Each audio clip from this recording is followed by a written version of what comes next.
Hey, now we're on. Are Says we? live on Facebook. All right, because mine says setting up your webinar for Facebook Live. I see nothing. Okay, on mine it says, hello, by the way, if you're seeing us right now. It says live on Facebook, webinar is now streaming live on Facebook. Okay, all right. Let me refresh my, oh, yeah, I see us. I see us. I see us. All right, so I'm going to share. I'm going to go ahead and share to a group. You have so many freaking Yep. groups, man. You're so popular. I want to Nah, be like dude. Nah. As soon as I did, but as soon as all right, lower that. All right, as soon as I made some moves, I decided to compile them all into one group because I was like, enough's enough, too much. Yeah, I hear that. By the way, who's got the better facial hair? If you're watching this, comment below who's got the better facial hair. Ruben's got it all the way, man. I can't even Not, compete with that. not even a little bit, dude. You were crushing me. It's Oh, nice. yeah. It's smooth. It's like, it's got some like the same size over here is the same size over here. My beard is ridiculous. Look at this thing. Ridiculous.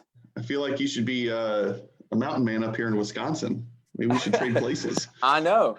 I wouldn't mind hitting up Wisconsin. What's up, everybody? I'm starting to see some people comment. It says, what's up, gents? Hello, hello. Hello, everyone. We've got 11 people at the moment. We got 2 minutes before we start, but I do want to say, anybody who's watching right now, if you share this thing, you will be put into a drawing to win one of these real estate t-shirts. Okay, we're gonna do the drawing. We're gonna do it live. This state is North Carolina. However, we can get this state, or you can get your state in any color you want. You just let me know, and then boom, you win. So make sure you share, like, comment, also ask questions as we keep moving. Ruben has a quarantine beard. That's correct, I do. As soon as we lift this quarantine, as soon as the governor wants to lift this quarantine, then whoop, it's coming off. But look at, this is how long we've been in quarantine. Look at this thing. This is time Curling on my out. face. Do you put gel in that to get it to do this? That's just natural? Natural. Solid. All right, we got 30 seconds or so, but you guys, you keep sharing, so you could be put into this drawing. Looks like we already have a few shares. And then as soon as it turns 9:30, because you know how I roll, we will introduce Jake Dixon, the man, who he is, what he's done, where he's going, and we're going to answer, or I'm going to throw a few questions at him. He's going to answer those questions for you guys. Throw questions below because we're going to do a Q&A at the end as well. What's up, Michelle? Had your first closing. Crushed it yesterday. Congratulations. Congrats. Congrats. And killed it, by the way. All right. You know, we could start now. However, I don't want to move until it says 9:30 on the dot. 9:30 on the dot. You're a time blocking ninja, sir. Yeah, man. The wife, she asked me what the day was, what my day looked like yesterday, and I just screenshotted my calendar.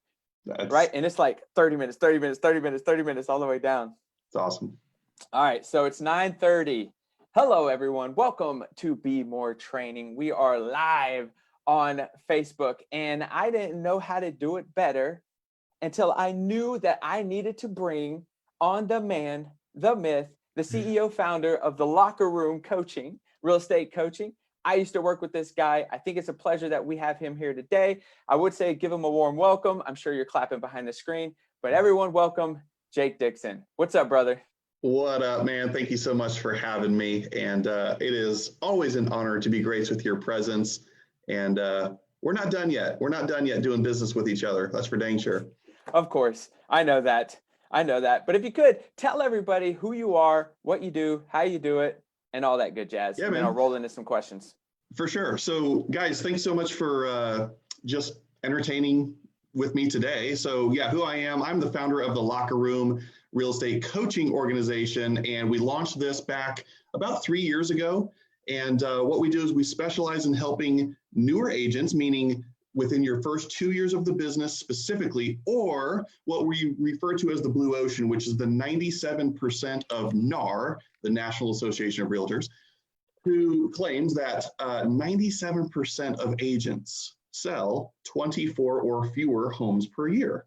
So we have made it our mission, our business, to impacting the quote unquote blue ocean for anybody in that category who wants to take their game to a new level. Because you look around the coaching industry, and this is not a slam because there's so many phenomenal coaching companies out there, But by and large, they're all competing for the red shark-infested bloody waters in that red ocean for the already successful agent. So that is our practice. That is what we do. We partner with over 160 real estate brokerages. We serve over 6,000 real estate agents, much like yourselves out there. And with that, that's what we do. My man, you have grown over 6,000 agents in the locker room.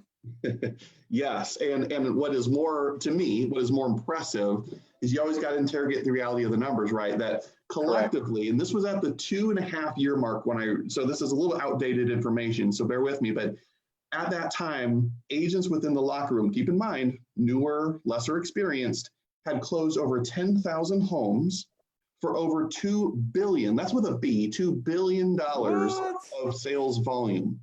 Wow. So that to me is you want to talk about success through others and knowing that you're making a difference, because one of the things that we really take a stance for, Ruben, you know this, is all those facts and numbers I've cited. One of the most glaring ones is how they say 8, maybe even 9 out of 10 agents are out of the business within their first 2 years. And I am not willing, I know neither are you, to stand around and have this acceptance attitude saying, oh, well, the good ones are going to make it anyways, so whatever, they'll figure it out. Or I don't have time for those dual career part-time agents. Man, you are the lifeblood and soul of what we do if that's you. And and I know Ruben feels the same way. So we want to push that needle in the opposite direction, because the barrier of entry into our career, if we're just being honest, pretty low. And then we were deceived with HGTV and all these reality TV shows, reality. And I believe there's a false sense of what it actually takes to be successful in this business. And as you know, we came out with the 19 things they don't teach you in real estate school class. So we use courses and things like that to get in front of agents early to help, reduce that attrition rate and everything else. Absolutely. Yeah. And I agree with you with the part-time agent, because that's how I started. Yep. I started part-time part-time agent. I had a different career. And so thank God there were people like you that didn't give up on me when I first got into the business. Knowing that those stats say within the first 2 years that agent leaves the business, what would you say is if you can give me just a few things that they could focus on to ensure that they're not put in that category of one of those agents who leave in the first 2 years?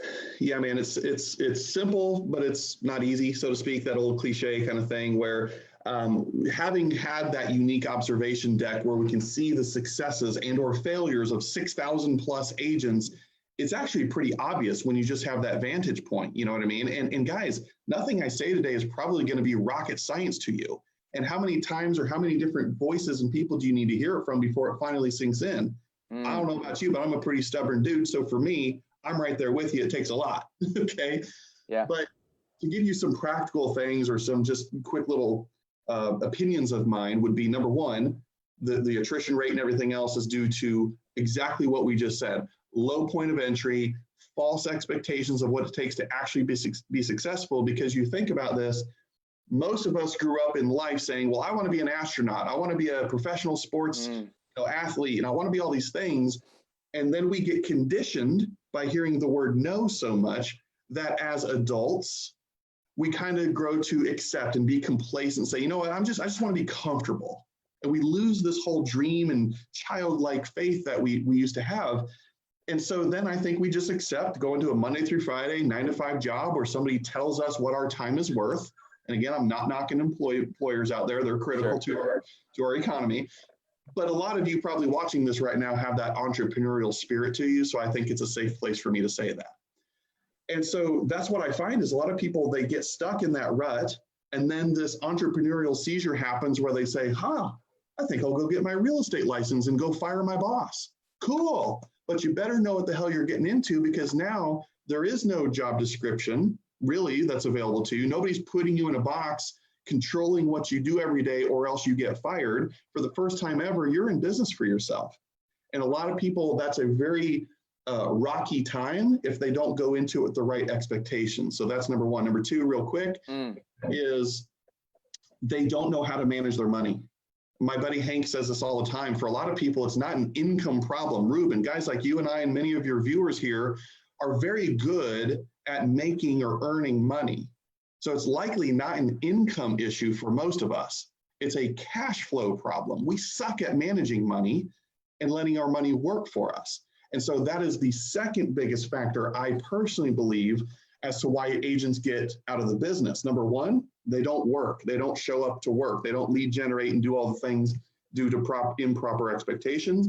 But number two, they are a victim of their own success. It's that rookie of the year who goes and sells 30 homes in he or she's first year, who now owes the government 30 grand in back taxes because they didn't know how to properly manage their money. And then they got to go get a real job to try and make up lost ground to pay back the government. And it's this self-fulfilling prophecy. Right. Yeah, dude. I'm sorry, guys, but you know. No, I think you're right. I tell a lot of people that this game is a double-edged sword, right? Like you go in and you do have the freedom to really build a huge life. There's really no cap. You don't have to put a cap on yourself like some employers that there is a certain cap that you can go up to. There is no cap. You can grow as big as you want. The other side is that you do have all the time in the world. So what are you going to do with it? Sure. You know, and a lot of people don't really understand and really know what to do with that time. And so it gets wasted away. They look at the day and they were busy, but they really never accomplished anything. So yeah, it could definitely 100% be a double-edged sword. What is that one expectation that you would tell that person getting into the business? That one thing that kind of shocks them and says, you know what, I need to get my butt in gear. This is not a game.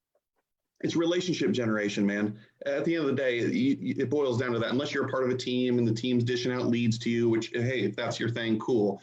But before you go buying leads and swiping your credit card and doing all that stuff because you're lazy and you want to take the easy route, it's taking care of the people that can take care of you. It's relation. Here's why I say it this way. It's relationship generation because, guys, some of you have this funky reaction if I dare say the word lead generation or prospecting. Ruben and I think are both cut from the same cloth. It's your database. Stop cold calling FSBOs and expireds and doing all the things unless you're brand new to some market and you have to do that. But by and large, it's focusing on the people who are within your cell phone.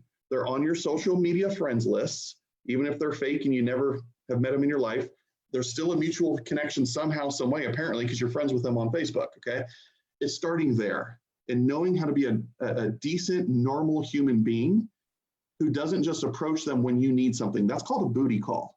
Right. And so don't stop reaching out to your friends and family and all the things saying, who do you know looking to buy, sell, and invest in real estate right now? And that's the only time they hear from you. Go back to the old school methods, man. Forward, family, occupation, recreation, dreams. Ask about how they're doing. You have every reason to do that in COVID-19 times, especially. How you doing? Without having that ulterior motive and agenda behind you to get a referral today. Nurture the relationships. And I think that's one of the biggest things to your question that people don't realize. And it's not your fault per se going into real estate, but it's a tough business. You've got to go and lead generate, relationship generate, go make friends, call it what you want, because it's likely the 6 degrees of separation through them that they will know somebody who knows somebody that's looking to buy, and you are the first person they think of. It's a top of mind awareness game because the odds are very slim to none that somebody actually in your cell phone has an upcoming real estate need. But it's compounded when your percentages go up when you tap into their spheres of influence. Yep. They say out of mind, out of business. There you go. They also say that people usually don't care how much you know until they know how much you care. So it sounds like you have to show them that you have to care a little bit. And for you in the locker room, how long has the locker room been in business from day one to where we're at now? Just give me that number. Yeah. So technically, I incorporated the locker room name in August of 2016. Now, that first year I spent as an individual coach inside of an office. So we really didn't expand to the way we know it now into serving other coaches in offices until July 2017. Wow. So 18, 19, 20. So let's say 3 years. 3 years, you were able to grow over 6,000 agents, over 2 billion in volume sold. And would you say that was done by relationships, or were you just calling people, hounding them for your business? Yeah, man, you know some of the backstory. So guys, with a straight face, even though I'm smiling right now, I have not made one single outbound phone call because I hate it. I freaking hate it. I'm with you, man. Like, yeah. You're sick if you like that. I'm kidding. I'm kidding. Good for you. I applaud you. I did it 100% all through straight up relationships, texting, Facebook connections and private messaging, word of mouth advertising, because I believe if you take the Nordstroms, the Ritz-Carlton, the Disney World wow factor experience, and you hold yourself to a standard of whatever I'm about to do, I'm going to give it a +1 experience to the other person, you'll never have to make a single outbound phone call in your life. Yeah. I don't mean this from an arrogant standpoint, but we've done a really damn good job. And I'm very happy and proud about that. Is it perfect? Heck to the no. Am I the first one to humiliate and humble myself before people and say, this ain't going to be the last time I jack something up, so I'm asking for forgiveness? Yes. But that's also what earns people's respect, because in this day and age, it's 2020 if you didn't know it, people's BS meters are through the roof, man. They can smell your stank coming from a mile away. If you have any other false motive or whatever it is that isn't looking out for their best interest and only your own, they will smell you coming from a mile away. Exactly. Yeah. And I just want to bring up that point, because you're not just talking about it. You're not just preaching it. You're actually doing it. And the growth has been crazy. So I just wanted that to be a thing. We got a lot of people getting tagged. I just want to see if there's any questions. I don't like cold calling either. We found less than 3% of cold calls lead to a transaction. # waste of time. Yeah, that's one of our go-getters. Take a vendor partner to coffee or lunch or something. At least it's a lukewarm lead. If they're like an insurance agent or a pest control company, anybody within this realm of home ownership related items, I'd rather you spend your time on a cold call getting in front of one of them, because at least they come in touch with homeowners who might be calling them out for their service in preparation to sell their property or something like that. Yeah, I think so many people are stuck in the short game, right? So they're always looking for that now lead. Now, if you got into one of those relationships, the ones that you're talking about, and you're in the long game, and say they retire or get out of the business in 5-6 years, well, who's been keeping up a relationship with them for 5 to 6 years, right? And then who are they always reaching out to for questions about real estate? It's going to be you. But that's very much a long-term game. It is a long-term game, man. And that's such a great point, because it's almost like a pain versus pleasure thing, right? We talk about that a lot as coaches, and getting people to experience pain versus pleasure in order to get them to act. And I do believe that. I think both are motivating factors. They say most people are actually moving away from pain more so than they are towards pleasure. And if you want more on that subject, look no further than Tony Robbins, by the way. But anyways, I think what most of us do is we spend time setting goals and say, I want to earn 6 figures. Like, that's the long game. That's the long-term pleasure. And yet, oftentimes the pain enters the scene in the short term. Pain is what's driving our everyday moment-to-moment decisions, and oftentimes what's blocking us from that long-term pleasure. So both have a place in your life. And when I say pain, for most of you, what that means is it's a fear. It's a fear of loss. It's a fear of judgment. It's a fear of hearing the word no.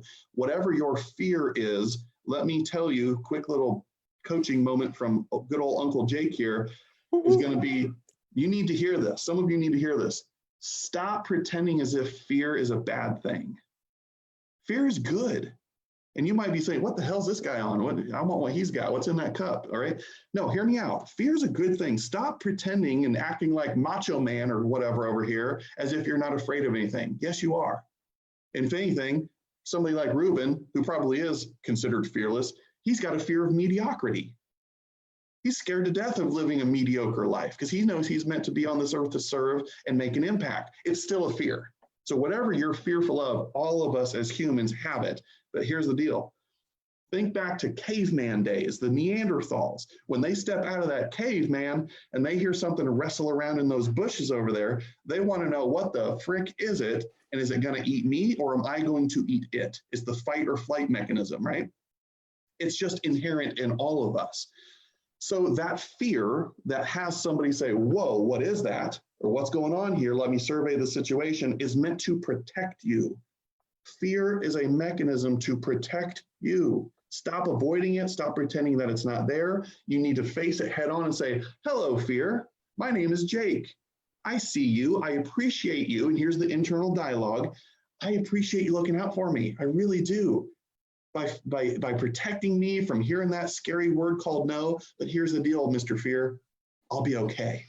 And the more internal dialogue like that, I know that might sound ridiculous, you can start having, the less and less and less you begin to avoid the very thing that is blocking you from having what it is you want in this world. Does that make sense? 100%. And if you do that enough times, here's the deal. It's going to feel super uncomfortable. We all know that.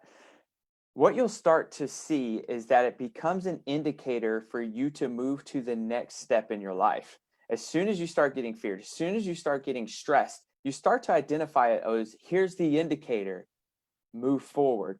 Because that's life testing you. Like, you say you want it this bad. You post it on social media. You tell your friends and family. Do you really want it this bad? Here's the test. You either open this door. Oh, I'm missing I am married. you either open this door or you open this door, right? This one's stressful and uncomfortable. This one keeps you in comfort and keeps you smiling. And you could post all the cool little memes or whatever they're called. But how bad do you really want it? It's going to suck. Yeah. But you open it and you welcome it. 100%. Totally agree. Can I add something to that real quick? Absolutely not. So, okay, good. Let's move on. I'm just kidding. Go for it. I hope we get to have fun today, by the way. He told me I'm allowed to curse, so that hasn't happened yet, but it might be coming. Crap, what was I just going to say? Apologize. I just lost I'm going to take ownership of that one. Oh, I got it. For me, guys, if this liberates any one of you, for me, what I identified was the biggest fear that I had, and this specifically was 2.5 years ago when I realized this and accepted it, was I actually had a fear of success. As jacked up as that sounds, what I boiled it down to was Jake Dix, I'm 6'6", I'm supposed to be tough. I was afraid of success because, well, after all, if I make this money, oh my gosh, the taxes and all the liabilities and all the things, how am I supposed to be a steward of all this money and success and the recognition that comes along with it? I was afraid of success. And when I got over my own ego and accepted it for what it is, saying, no, it's not about me. It's about serving other people. It's the Zig Ziglar kind of concept, Success, I have a God-given responsibility to show up the way I'm meant to show up, not for me and my family in that sense, but to help and serve others, right? And by doing so, myself and my family would be rewarded for that. And so I got the heck out of my own way. And like that next year, I made over $250,000, which was the number I told the operating principal at the time that I wanted to make. And life has been very different ever since. And you just said something that triggered me, which is that commitment. Guys, we have a little slogan around here. Ruben helped us come up with it. It's embrace the suck. Not every step of the way is going to be fun and sunshine and rainbows. But are you willing to commit to the process? So I played college and professional baseball. I love standing on that mound. I was a pitcher, looking down and staring that batter as he walks up to the plate. Say, here's my best fastball. I dare you to hit it. I was a little cocky kind of person when I'm on the mound, okay? I love nothing more than to have that ball in my hand in the spirit of competition. I absolutely hated, and I know Ruben's, look at his muscles, for God's sakes. I hated working out. I hated waking up at 4:30 in the morning, going to the gym, lifting weights, running mile after mile, like pitchers have to do. I hated it. But why was I willing to do it? Because I enjoyed the game so much. I was willing to embrace the suck and commit to the process necessary so I could get some game time up on that mound. Right? Does that make sense? So what is your game time? What is that big why, or whatever phrase you want to give it, that is allowing you to endure the suck and be on the grind, knowing that's not forever. It's not a forever thing, but it is necessary to get what it is you want. Yeah, absolutely. Excuse me. Absolutely. Everybody who's on, make sure you share so you can be put into the drawing to win one of these t-shirts. I think a lot of people, and correct me if I'm wrong, I think a lot of people attach the outcome to being perfect. And so if it's not going to be perfect, then they start to overthink, and it's like, man, how am I ever going to be able to make it perfect when that's not even the reality? I always tell people, I'm like, by the way, we go into big, we're talking big. And then I can say, by the way, we're going to break this thing in about a week. Oh, and 2 weeks after that, we're going to break it again. Oh, it's not even going to look the same a month from now. Like, I go ahead and build it into them that do not attach outcome to perfect, because it's not going to happen. No. No, growth. Yeah, that's a good point, man. Growth is incredibly messy. Again, whoever said it, if you want something you've never had before, then you got to do things you've never done before, right? I mean, we hear all these quotes and fancy things, but until you're in a moment where it's like, now that actually makes some sense. I get what that means now. You'll find yourself having all these ahas along the way. But that is such a good point because, this is not easy, guys. It is simple. It's make relationships, create friends, and generate raving fans so they want to refer you to everybody. That's just called being a decent human being and a likable person.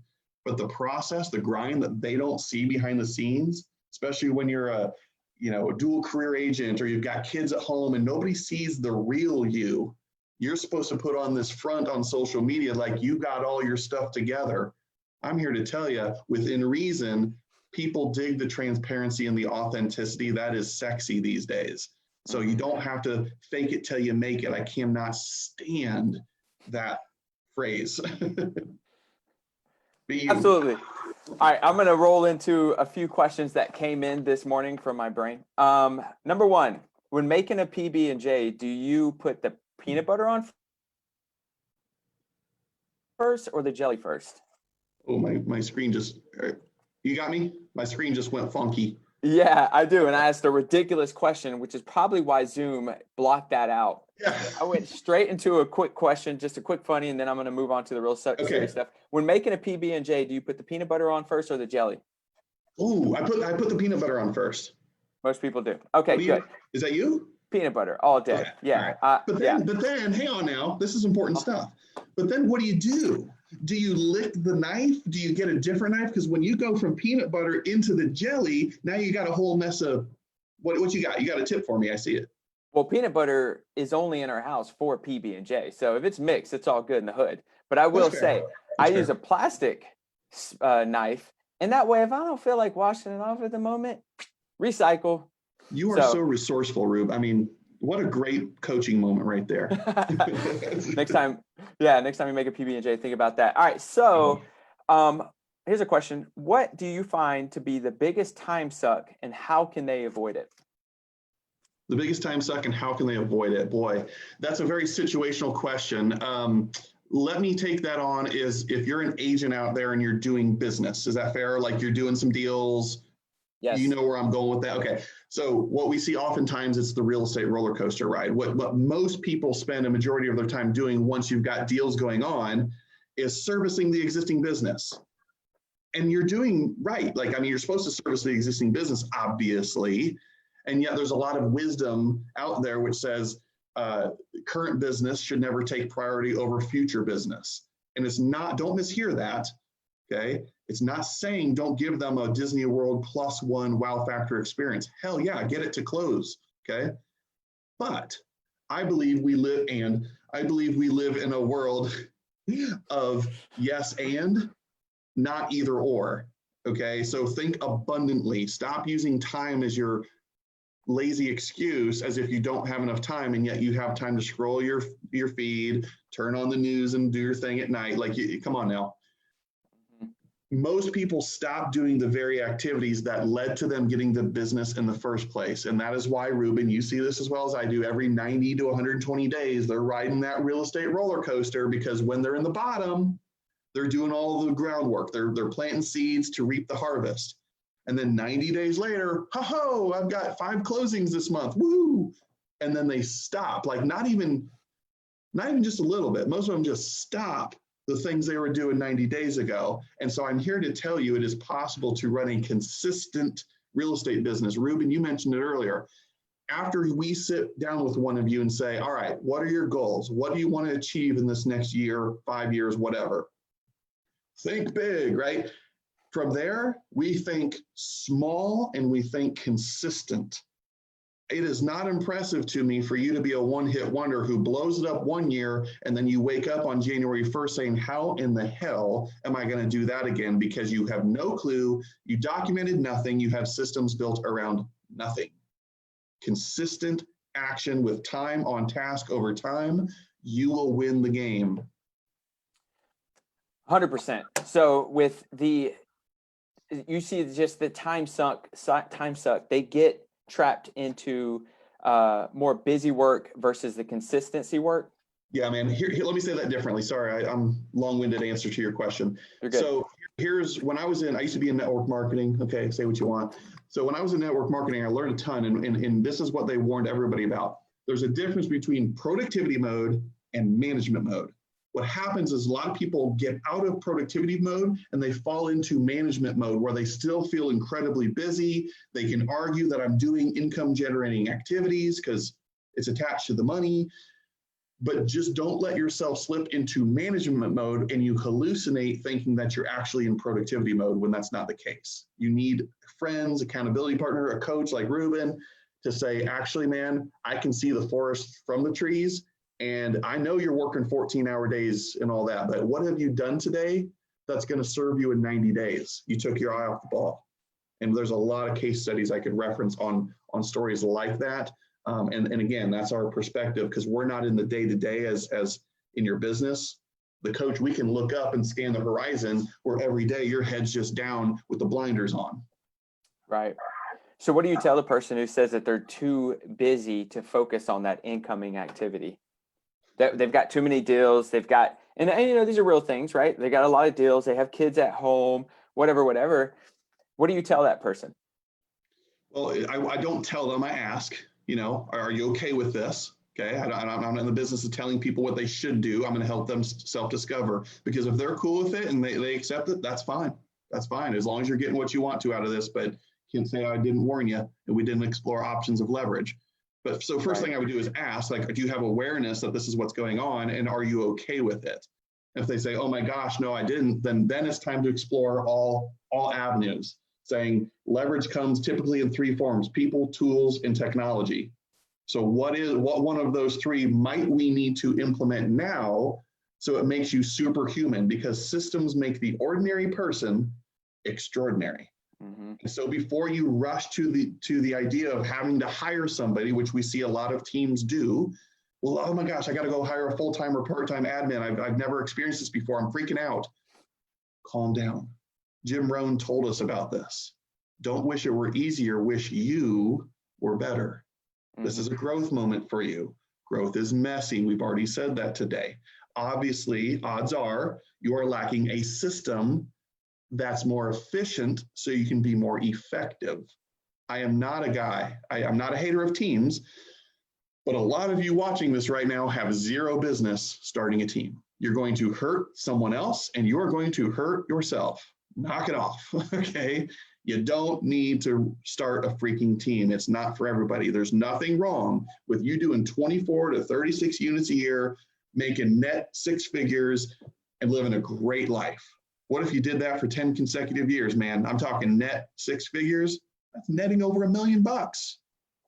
What a hell of a life you can live. Stop thinking you need to grow a team. I'm getting on a tangent about teams, Ruben. I'm sorry. Hopefully that answers your question. I'll shut up. Yeah, no. And you know, there's a few teams that I've worked with and I've been called a headhunter and I've been called a bulldozer, right? Because what we'll do is we'll just start eliminating.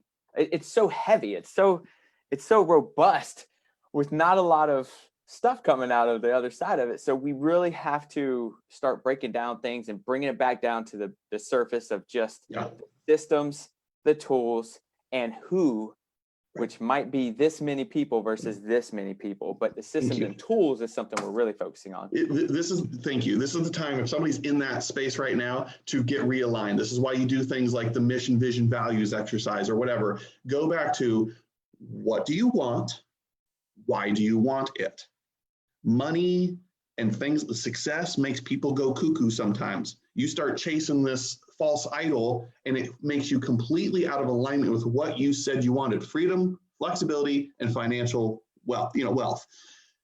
Is starting a team going to keep you in alignment with that? Because I'm telling you, it's not all what's cracked up to be. That comes with a lot of headaches when you got staff and buyer's agents and all these things going on. And you don't know, just like you didn't know getting into real estate in the first year, okay? Now, I'm not knocking it, but you better know what you're getting into and what is it you want? Why do you want that? Is the decision now in alignment with that or not? Because if I'm allowed to say this, and I coach big producers and teams too, But I think there's a lot of something to be said for how people pursue aggressively recognition more than they'll pursue a $6,000 commission check. Like they'll work harder a lot of times to get recognized, walking across that stage saying, look at our GCI, look at our units, look at our volume, and thank you so much for my plaque. And yet at the end of the day, Ruben, you and I both know there's some mega agents who are broke as a freaking joke. Now, but they get the stage time, they get the recognition, but they're suffering, and you don't know it, guys. If you knew the reality of some of them, not all of them, some of them, you would not wish to trade places. Yeah, I will say this too, right? There are other ways we found this year, a little bit of last year and including this year, 3 other ways to grow a real estate team outside of the buyer's agents, listing specialist, admin, executive person, CEO, like the whole deal. Very overhead heavy.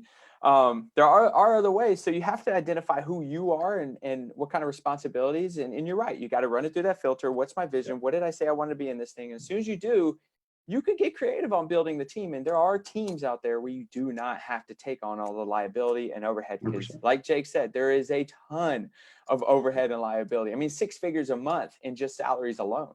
So you got to look at that stuff for sure and understand. And by the way, guys, if you have questions, drop it below. I'm scrolling. Jake, I'm not being rude. I'm looking down every once in a while at the comments. But make sure you ask those questions. Throw it at us, and that way we can answer them for. Oh, here we go. We got one. Mike says or asks, at what point do you see most realtors need to bring on an admin to their team? Is it a certain number of deals, revenue point, etc.? Man, that's a great question, first of all, Mike. And there's no, in my opinion, there's not any one perfect answer to that. So I could be vague and I'll give you a generalized answer, but it's very specific to you and your situation and what your goals are in the future. I mean, I'm fearful to give that because somebody could mishear what I'm saying and said, Jake said. Typically speaking, okay, we might see somebody have the need for that form of leverage, like hiring an admin. 24 to 36 units is typically about right if they want to keep pressing forward. You might need leverage. Other coaches, other people, doesn't make me right and them wrong or vice versa, okay, will tell you hire one as soon as you can. Like there's all kinds of schools of thought out there, which is why there's so many variables that we would just need to ask you personally. But I would say this, if you are not operating your business right now on a profit and loss statement, you have zero business hiring somebody. You are going to hurt them. You will hurt yourself. You have no idea what you're doing. You better at least, before you hire somebody, run your business off of a profit and loss statement like an actual business person would. Yeah, exactly. We talked to a lot of agents starting that off in the beginning, just getting a separate card and a separate account, very easy P&L. You can see what you spent your money on and how much money came in, a business or savings account, whatever. Yeah. Very simple stuff to really see how much you're netting at the end of the month in the beginning. I do want to add to that though, because he had asked, like, given some other I don't believe it's volume. I don't believe it's GCI. I think it's a units game because units is the pace. It's the pace setter of everything else. That would be my milestone to say, once I get around that 20, 24, maybe upwards of 36 units, and I have systems in place that can scale that so it's duplicatable year over year over year, fine. Then it might be time to start looking at an admin. Right. Yeah. And if you're like me, you want it on the second deal because you can't stand the paperwork. Yeah, that's why it's so situational. Yeah. And there's ways, right? Like you could pay a transaction coordinator at closing, so you're not really bringing them on salary, but eventually that becomes no longer cost effective. But there are these ways to kind of squeeze the game. But he went on and he basically asked, hey, listen, you've been in the business for 4 years. When did you find for it to be too painful for it to be on your shoulders that you had to bring on someone else? That's a question for me. Correct. Yeah. So I'll be very transparent. My situation is probably very different than a lot of yours, where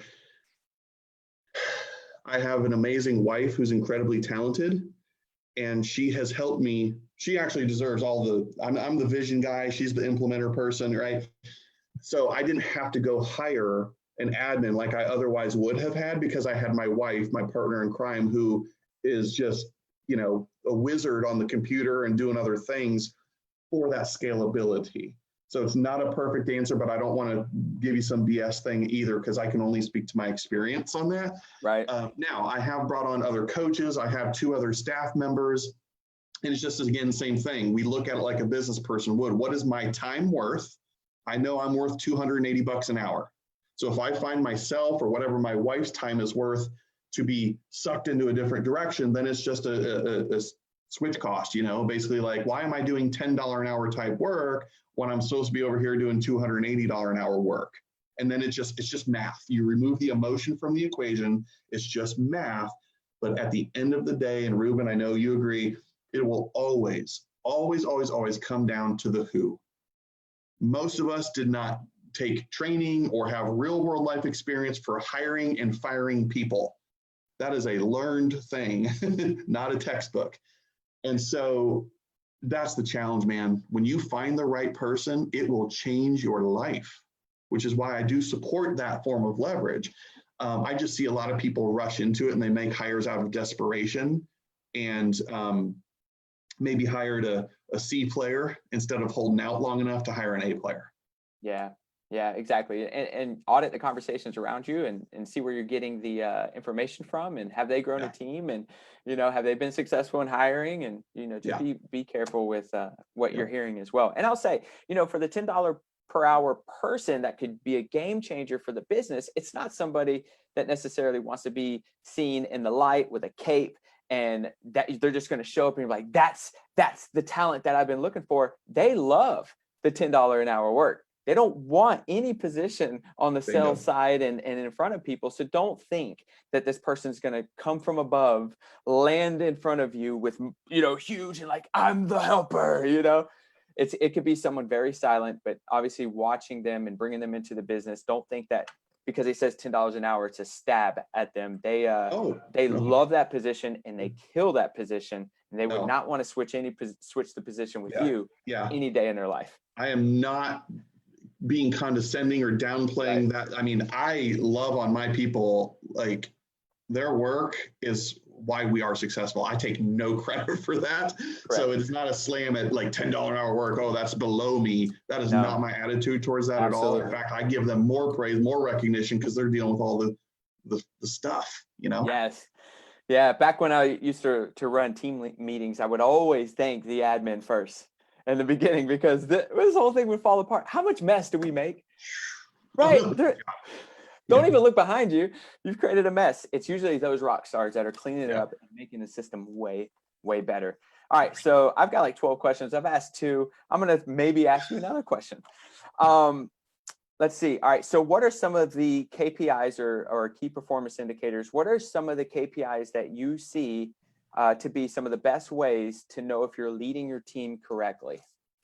Yeah, so I'll use that in the spirit of the agents, because what my KPIs are for what I'm looking at doing now are slightly different, but really it's all one and the same. So guys, there's a million different categories, right, that you could focus on, but if you just whittle it down to what matters most, I believe it's how many conversations have you had, right, connections. And by the way, I don't care if it's face-to-face, voice-to-voice over the phone, text, Facebook messaging, a two-way dialogue between human beings. That's a conversation. So how many conversations am I having is one of the leading indicators. Then obviously that goes to, out of those conversations that are intentional and real estate comes up in it, right? How many of those actually lead to an appointment? I need to know what that number is and so that ratio or that conversion rate, in other words, from my experience, a 50-to-1 ratio is very fair. So in other words, for about every 50 people I talk to with an intention, not, hey, how are you? Okay, for every 50, it leads to 1 appointment, right? That's just my numbers. It may not be your numbers, but if you want to put a percentage, that's a 2% conversion rate from conversation to appointment. And then you go from appointment to contracts written, right? So whether you took new business, took a new listing, signed a new buyer, I want to know how many appointments do I need to go on to do that. And then of those new pieces of business, how many of those actually are written and go to close? So in between each one of those gaps, guys, and this may be elementary for some of you, but there's a conversion rate, and numbers matter. You need to be a scientist and an architect of your business, because if you're running it by the ebb and flow of emotion every day, you're screwed. Okay. But if you run it like a CEO and with the leading and lagging indicators, so it's just a big math equation, you can apply that thing we said earlier, which is time on task over time, because there are days when you just don't feel like it, but you got to adult and do it anyway. Right. No, I totally agree. What about the talent that may be within a team? Do you have any do you watch those specific KPIs to know that we need to maybe move them in a different position or raise their goals? Do you watch those, or do you have a certain set of KPIs to make sure that talent is getting what they deserve or what they look for on a team? Yeah, I do. So with me personally, I'm leading a group, for example, of what we call expansion directors. And so we have a shared Google document that we've created. I fill it out too, so I'm not asking them to do something that I'm not doing, and it's visible for all to see. And we have it broken down across the top and every day on the left-hand side of the page. So every day they just plug in, how many Facebook conversations did you have? How many new Facebook or social media friends did you add to your network today? Right? How many text messages, how many phone conversations, how many training events, master classes, and demos did you do? And so every day they just fill it out. And if it's a 0, put a 0, no shame, no judgment. But as that information compounds, and now I'm having my coaching conversations with them, I can pull that bad boy up and say, well, let's see here. You're saying you're not getting the results that you want. If I look back, you're averaging like 2 conversations a day. This kind of goes back to the PITFAR thing, which is PTFAR. Your programming leads to your thoughts lead to your feelings lead to your actions lead to your results. So if you're not getting the result as a coach, I just reverse engineer and look at, well, what are your actions? How do you feel about those actions? What do you think about those actions? And what is your programming around them? Because we might have to go back to the root and change the programming, so everything thereafter in succession changes along with it. Make sense? Yeah, absolutely. Yeah, I think a lot of people are getting a lot of value from just that alone. I mean, that's perfect. That helps a team lead help coach the agents to make sure that they're on track to hit goals that it's going to fund the life that they wanted or want or desire or whatever. Yeah. So it still sounds like it's numbers at the end of the day. You're still looking at numbers because it's results that matter. Man, numbers are the language of business, guys. I don't want you to think I hope you don't. I'm a decent, normal human being, I think. People are not numbers. However, numbers do represent our people. So the way I see it, as a person of integrity, a person that's showing care and candor and accountability, where somebody said they wanted to achieve X. My job as a leader, as a business partner of theirs, is to make sure that they achieve X. Otherwise, they're not going to stay in my world for very long. They'll begin to question my value. So the way that I do that, there's a lot of ways I do that, one of which is identifying, okay, here's your goal. What are you willing to do to get it? What are the specific actions and strategies you're willing to commit to, and how much of each on a daily, weekly, monthly basis? Do I have your permission to hold you able to those things? And if not, I get to call you out, not for me, not because I'm a boss, but because you said with my partnership that that's the string, boom, that leads to you getting what it is you want. Leading indicators, lagging indicators. And so it's just a conversation, right? It's not uncomfortable. It's like, dude, you said you wanted this. Is this still important to you? Oh, great. Here's what we determined together that it would take on a consistent level, and measuring that. What do you think's going on here? You're supposed to be making 10 conversations a day. Right now, you're averaging 3, using the fact that you've got so much business that you have to tend to as your excuse to not still getting in the 10. What needs to change? Is it the goal, or is it the activities and your discipline around those activities and your calendar that needs to change? Boom. I feel like I'm being coached. Oh, big time on the calendar. All right. So that goes to one of my next questions is, how do you get that person on the team that is hitting goal and all that? It starts to be their average, right? They start to just be complacent. How do you turn, and I know you're going to go with questions on this. How do you, but if there's some strategy, how do you turn this average person, including yourself? I guess this is a conversation for people to maybe even ask themselves. How do you turn this person to an average person to an excellent person, someone who is talent and can really blow up. So a great leader, and whether it's a leader of one, meaning yourself, or a leader of many, it's the same question, right? Is this all I've got in the tank? Is this it for me? Like, am I operating at a 10 plus? Because unless you've got a direct connection to the man upstairs, none of us really fully know what our potential is, that word potential. So everything's impossible until somebody does it. And so a very straightforward, simple question I might ask other people or ask myself is this it for you? Have you arrived? Are you operating right now at a 10 plus and there's nothing more that you've got in the tank? Nobody's going to answer yes, okay, first of all. And so that gets us in a conversation around, well, let me put it differently. A great coach, a great leader will coach and ask questions around a gap. What is the gap? And I'm a scaling question guy. So if I said, hey, Ruben, on a scale of 1 to 10, with 10 being absolutely perfect, phenomenal, there's nothing better, where would you rank your current business right now? Play with me.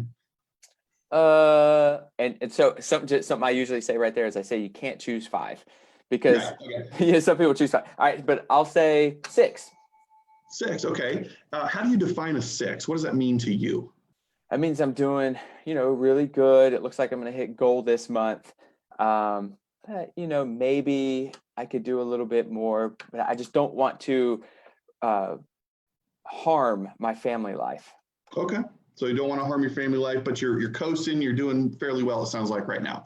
So let me ask you this then, Ruben, what would it take to get you to an 8, 9, or heck, even a 10 if we want to get crazy here? What's missing? Maybe someone to handle a few of the running around activities. Maybe that could bring more time back into my life. And I wouldn't have to really, worry about harming the time that I have with my family. Maybe some more support from you, Jake. Yeah, well, maybe. So let me ask you this last question then, and we'll stop the role play after this. So what is the one thing that you're not currently doing that you could do regarding leverage, which is what I hear you saying, that would not impact your family and yet also continue to raise your lid? What are you not currently doing that you could do? I guess start identifying a runner. Okay. Maybe I come with 3 names by the next time you and I talk. All right. So if I heard you correctly, you're committing to identifying 3 names, talented people that you could reach out to between now and next week to engage in conversation, possibly maybe around working for you in that capacity. Did I hear that correct? Yeah, I think that's okay. Yeah, feel good. And what's the consequence? What's at stake if you don't make that a priority this week between now and next time we talk? Are you okay with 3 months or 6 months from now being in the same exact position that you're in today? No. Okay. So I trust that you're going to make that a priority and talk to those 3 people between this week or whatever it was. All right, great. Yes. There's a little impromptu, like whatever coaching thing, but that's what that sounds like in so many words. Right. No, I love it. All right. Identifying the gap, which is huge, and knowing that there will be a gap. Let's see. We got a question. Any tips on past customer referrals? I do a good job. I do a good job. Get reviews, but little referrals. So what could, Melissa, thank you so much for the question. What could they do to increase referrals, knowing that they do a good job and they get reviews? Yeah. Well, my question back to you, I mean, this is what we do with coaches. But I got to interrogate what's going on. I don't know you.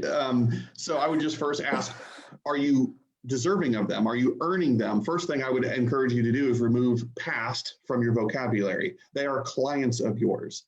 You don't go to the dentist or the doctor, even when you haven't seen them for a year or 3 years or whatever, and say, hey, I'm back. I'm your past client. Like there's just this assumed I'm your client relationship, even if they might not need your services for 7 to 9 years on average when people need to buy or sell a home again.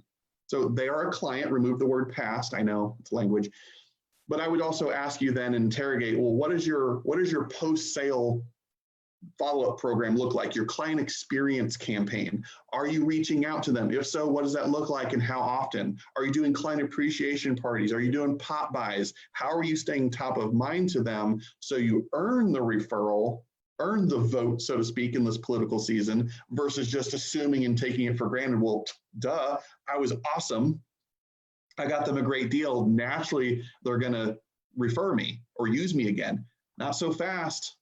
Why is it that they say 88% of realtors that a client would say they would use again, but in reality, 12% actually did? It's because we suck at follow-up, and it's, well, the sale's over, on to the next, and we don't keep nurturing that relationship, which is why some people might think all we were after was a commission check.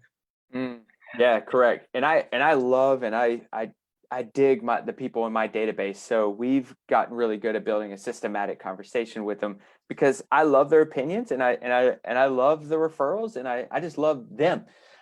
So what we've done is we'll talk to them 4 times under the contract process. So once they go into closing, hey, by the way, you're going to hear more people talk about buying and selling more than ever because now you're in the middle of it. Blah, blah, blah. Can you do me a favor? Yeah. Can I be the person that you reach out to if you ever hear, like, that's one. If the appraisal comes back and everyone's happy, that's another one. If due diligence repair request comes back and everyone's happy, that's another one. And then closing day. Yep. And then we do a wean off system. So once it closes, we're talking the next day, then 3 days after that, and then a week, and then 2 weeks, then 3 weeks, then a month. And then we put them in a 2-month how's life, how's the house, how's the kids conversation. And then we ask for business once a year, and we ask for talent every 9 months. So there's a system behind that. Was it Melissa? I want to give Melissa a practical thing. Here's something that I'm seeing working for some of the clients that I'm working with, something very granular and practical and crunchy for you. So we're seeing a lot of referrals or top of mind awareness success with kind of the honeydew or that question. What I mean by that is post sale, to your point. What am I supposed to say, Jake? How do I follow up with these people instead of always asking, who do you know for a referral kind of deal? Look, why aren't we positioning ourselves as the Google search, as the Angie's list for our database? I want to be top of mind, first thing they think of regarding anything home ownership. Okay, I don't want them going to Google or Angie's List. I want to actually compete and be the first thing. Now that's a tall order, right? That's naturally what people do. What would that look like? How would that change your business if they went to you first because they see you as the connector? Because you know everybody in town. You know the 3 people in the local businesses to refer to them, right? So it's, hey, ring, ring, client, not past client. I'm just curious, with summer in full swing and fall approaching, do you have any items on your honeydew list, home improvement projects that you haven't gotten to yet this year? I would love to be a resource for you and refer you to a local landscaping company if you ever needed one. That little gentle touch and being a value or resource to them served its purpose for top of mind awareness. That does, in a roundabout way, just take my word for it, lead to referrals. And it's not slimy, it's not salesy, it's not weird. It's actually something, a service that you can provide them for all things home ownership related. Correct. Well, the way that we're doing it, we're running value the whole year, and our ask for business, our AFB, once a year. All it is asking them, hey, who do you talk to anytime a question about real estate or anything related to real estate comes up? Right. And we're not even really asking for a business. We're just asking to be the person that they reach out to for questions. That's so right. I don't even know if that's asking for business or asking for value. But thank you so much, Melissa. And it looks like we got about 5 minutes. So Mike has another question. We may end it on this. He asks, what systems do you find most useful for realtors to manage and convert leads? To manage and convert leads. I guess this. I mean, I don't mean to be a smart ass. Like, he's probably asking CRMs or something like that, I'm guessing. You've heard Tom Ferry and so many other people rip it off from Tom Ferry say this. If it's a CRM kind of question, it's the one that you're actually going to use, right? You have to have a system. I don't care if it's a shoebox, an Excel spreadsheet, or some fancy schmancy Boomtown Sync, whatever CRM. It's the one that you're going to use, right? And so I'm still a paper to pen kind of guy. So I would chart out, what does that look like, right? If it's a lead, what is my, almost like average days on market? What's the average days of a lead in my pipeline? And so if Sales 101 tells us that 80% of sales happen between follow-ups 5 and 12, at a minimum, I'm doing 12 touches in a systematic manner. And then taking that, putting in Trello, Google Calendar, a fancy CRM, whatever it takes to alert you, because it's one thing to create it, And then it's another thing to actually run it and implement it. And as human beings, we have a lot of faults. So it does take something as simple as a trigger, like a, hey, reminder, notification, today you're supposed to do this. It's the one that you're going to use. But then you can compartmental. What's the same thing to Melissa's question? Follow up, post anything leading up to, you should have campaigns like that spelled out, and then insert that into a technology if that's what you need that triggers it as a reminder. It's not a perfect answer, but you know. I love it. It's the one that you're going to use. Well, I dig that. To advocate, I don't get any kickbacks from CRMs or company. Like I really, I do.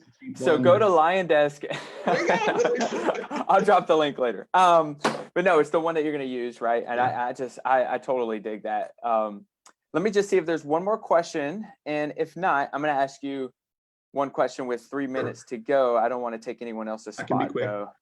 All right. You ready for the last question here today in the Be More training? All right.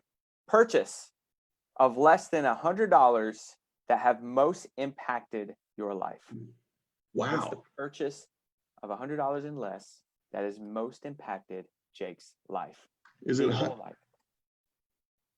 one-time purchase, or could it be a recurring monthly? What is the one-time purchase? Son of a bitch. Oh, I got it. Oh, that's easy. I'm sorry. I was overcomplicating. See how our brains work? Here's what it is, man. And it's over on my bookshelf. It's a book called The Traveler's Gift. Do yourself a favor. Use Ruben's Amazon something probably to get a kickback.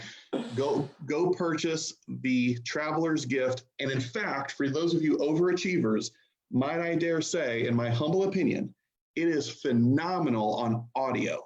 So if you don't have the attention span to read, download audible.com, download it on Audible, The Traveler's Gift. You're welcome. You can thank me later. Changed my life. It's my #1 all-time favorite book. It might cost you $12. Dude, man, I love it. And I posted the title of that in the comments so people can go check it out. I don't have a link, unfortunately. That's okay. But it does sound like, yeah, exactly. It does sound like it's going to change your life. So I do appreciate it. And I appreciate all the value you brought here today for Be More training on the fly. I let them know like last Friday. So thank you so much. Is there any last words you want to throw out there before we shut this thing down? You're a great host, first of all. And all of you watching this, if you haven't figured out this guy right here on my screen, at least, he's the man, right? Like information, again, my friend Hank says this a lot. Information these days is a commodity. And you can go on YouTube and get the information anywhere. What you're doing by making these Be More trainings and stuff like that a priority is you're getting proximity to this man. And I guarantee you, he's one of my top, there you go. He's one of the people in my world that, you know, it's almost as if God has hand-placed somebody and placed them into your life knowing the predetermined outcome. This is one of those guys in my life. And so be the squeaky wheel, stay in proximity to him. You will be a better human being, a spouse, a father, mother, business owner, all the things with how he goes about being which is why when he asked me on Friday, would I be willing to do this? It's a yes. I don't have to think about it because I get nothing out of this other than helping you guys and helping him because he's an A player in my world. He even adjusted his calendar. So thank you so much. And I will say none of this operates with some pretty badass people I surround myself with too. This is definitely not all on me, but I do appreciate the compliment. But yeah, thank you so much. If anybody else has any questions, any comments, please drop them below. Just because we end the video doesn't mean we won't answer your questions. So drop those below. It's recorded, so if you want to go back and share this with some of your teammates or really anybody in your life, there's some pretty cool points in here. Do so, and it puts you in the drawing to win one of these t-shirts, okay? Jake, you the man. Thank you so much, brother, and we are out of here. Yes, sir. You guys, thank you. Adios.